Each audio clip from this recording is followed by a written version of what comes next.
Welcome back, everybody, to another episode of Truly Bedrock. Today, we're going to be working on the iron farm once again. I know.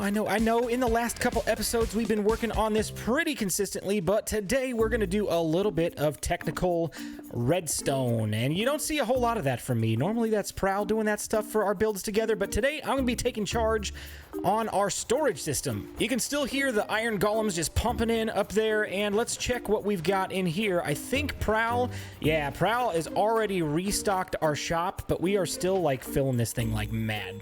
It's insane how fast this thing fills up. It's crazy. So we need a solid storage system with a little bit of bulk backstock in order to keep this thing from overflowing with the amount that we're going to AFK here. So my idea is that we're going to start with a Shulker storage system, and I need to find the center point, which is right here. We've got our center point with the scaffolding, and we're just going to take 5 black shulkers, and we're going to place them front-facing just like so. The reason why we're doing front-facing is so that we can open them to see what is in them, and, if they're facing upwards or downwards, you won't be able to open them. So now we've got 5 empty shulker boxes, one on top of another, and we're able to do some stuff with storage. And now that I think about this, with the design that I have in mind, this floor needs to go down. We've made some solid progress since the last update. The floor was still at the same level as those soul sand blocks, and we've dropped the floor all the way down here, and we've made our first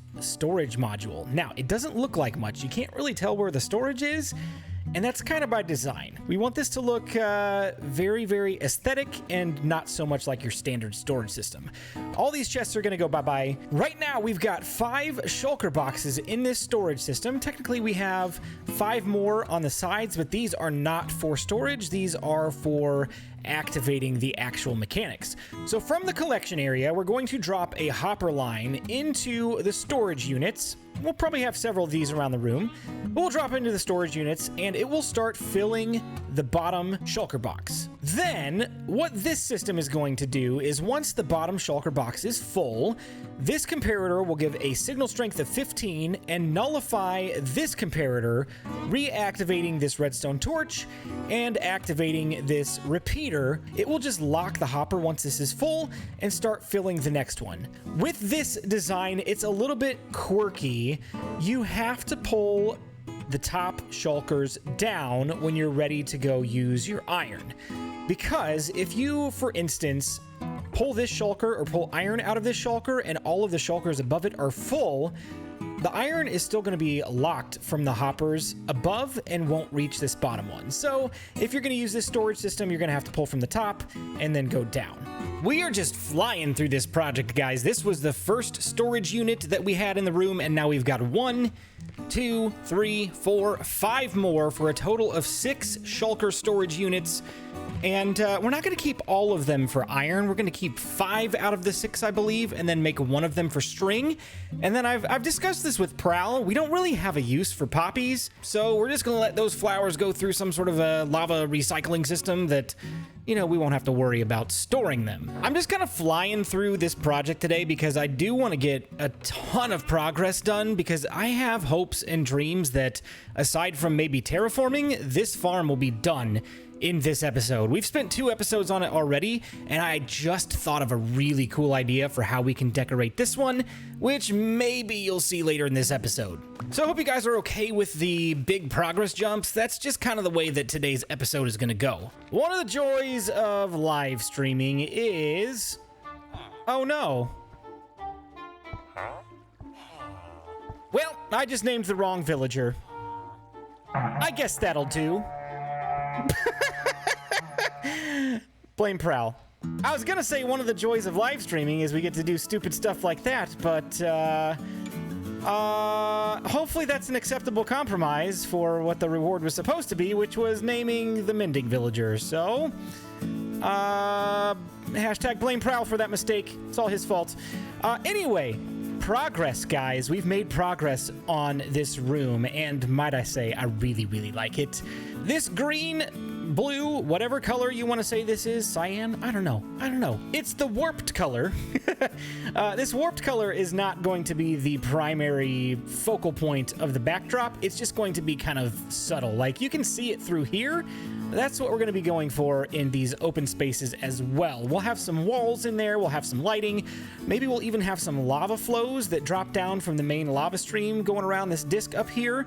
But we've got a lot of work left to do in this room, so let's get back to it. Time for some progress updates for you guys. We've got the nether rack removed around this little lava flow. Now, this right here is the lava that you can see right here on the platform. So this platform is a shared space with the ceiling of this room, and I quite like how this turned out. It looks really nice. And we've got 3 lava flows in this corner. This is what a iron golem storage basement is supposed to look like. Oh, this is so good. So what we're going to do is we're going to take these 3 lava flows and we're going to put them in each of the corners of the room.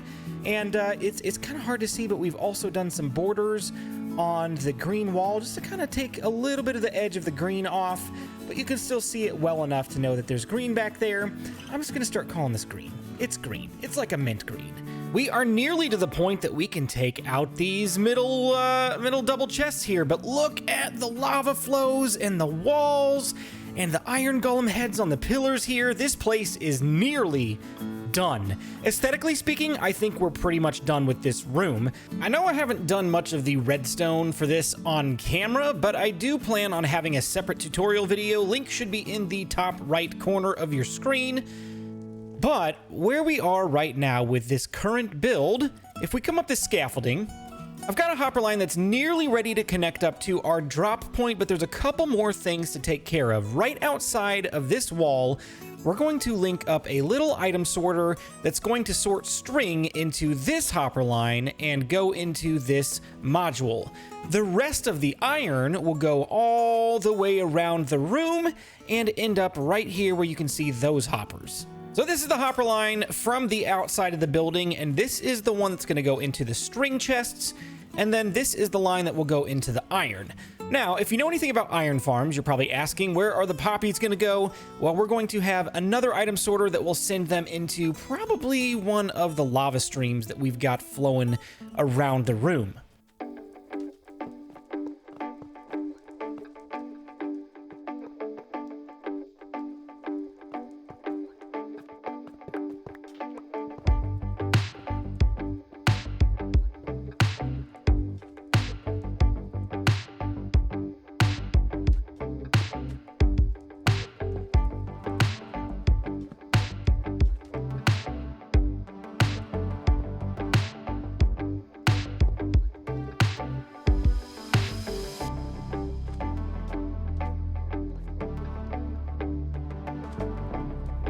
Subscribe to Blue Jay.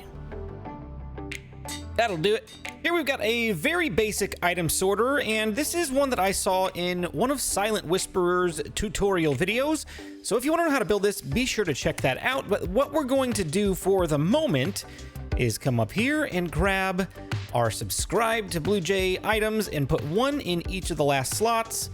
And then we will take some regular poppies and we'll just toss them in there. This should stop flowing at 44, 41, 41. Okay, so 41, 42, 43, 44, 45 items, and this gets locked. So from this point forward, any poppies that we have will flow into this item filter, which is going to go into lava. And next we need to go ahead and grab more item filter. We can use poppies, which we're going to go ahead and do since we already have them named, and we'll grab string and throw this in here. And there we go. So now when we've got this hopper line running over the top of these 2 item filters, string will go here and into the chests, poppies will go here and into the lava, and then iron will be allowed to pass over these 2 filters and into our other line right here. Wouldn't you know it, we're 1 hopper shy. There we go. So that's now linked up. Red light's on. Comparator's on. That's a good sign. Hey, there's the 23 string. Okay, so this is a good sign that this is actually working. And with that, this thing is completely finished. All we've got to do is hook it up to the main output and everything is going to start flowing. We've got our trash can that will deposit all the poppies into the lava. We've got our storage for string. We've got some back storage for extra iron that, you know, we may not even need, but we're going to have it there for the time being. And if we find out that this thing just flies faster than we can keep up with, we can always expand our back storage. But if we head on in here, we're going to go ahead and do the honors of breaking the existing hopper line and linking it up with our brand new one. Here we go. And we'll go ahead and break that one right there. And that's it, ladies and gentlemen. We have officially got a working system. Here shortly, we should be seeing our first iron ingots coming in. Oh, and there they are, there they are. We know that the iron has made it past the sorting system, and no string or poppies have made their way in here either. This thing is fully functional, and we're gonna start filling this place up. I'm actually gonna go ahead and break all these chests and try to put everything into the hopper line as well. And we'll see how much of this actually gets filled up straight out of the gate. So far, we've got 1, 2, 3, and on our way to 4 full shulkers of iron. Plus, we've got a good amount of string coming in so far. And then back here, we've got a little back room that's not at all decorated. We're just gonna leave this like this for now, but we've got all of this iron that was from before when it was hooked up to the temporary chests. I'd say we've got a pretty good stockpile so far. Not to mention all of the iron blocks that we used to decorate this room. I'd say that's a pretty big flex. Now that we've got the iron farm storage room completed, we need to finish the rest of this aesthetic on the outside. I'm still not exactly sure what we're gonna do with the interior of this because we're still not exactly sure what's happening with the Zoglins. So we're gonna have to hold off on this for the time being. We may end up doing this in a live stream because I don't want to spend too much more time in videos working on the iron farm. It's time to move on to some other things.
And wow, what a time lapse. Good grief. So much progress done in one little time lapse clip. Guys, this project is all but complete.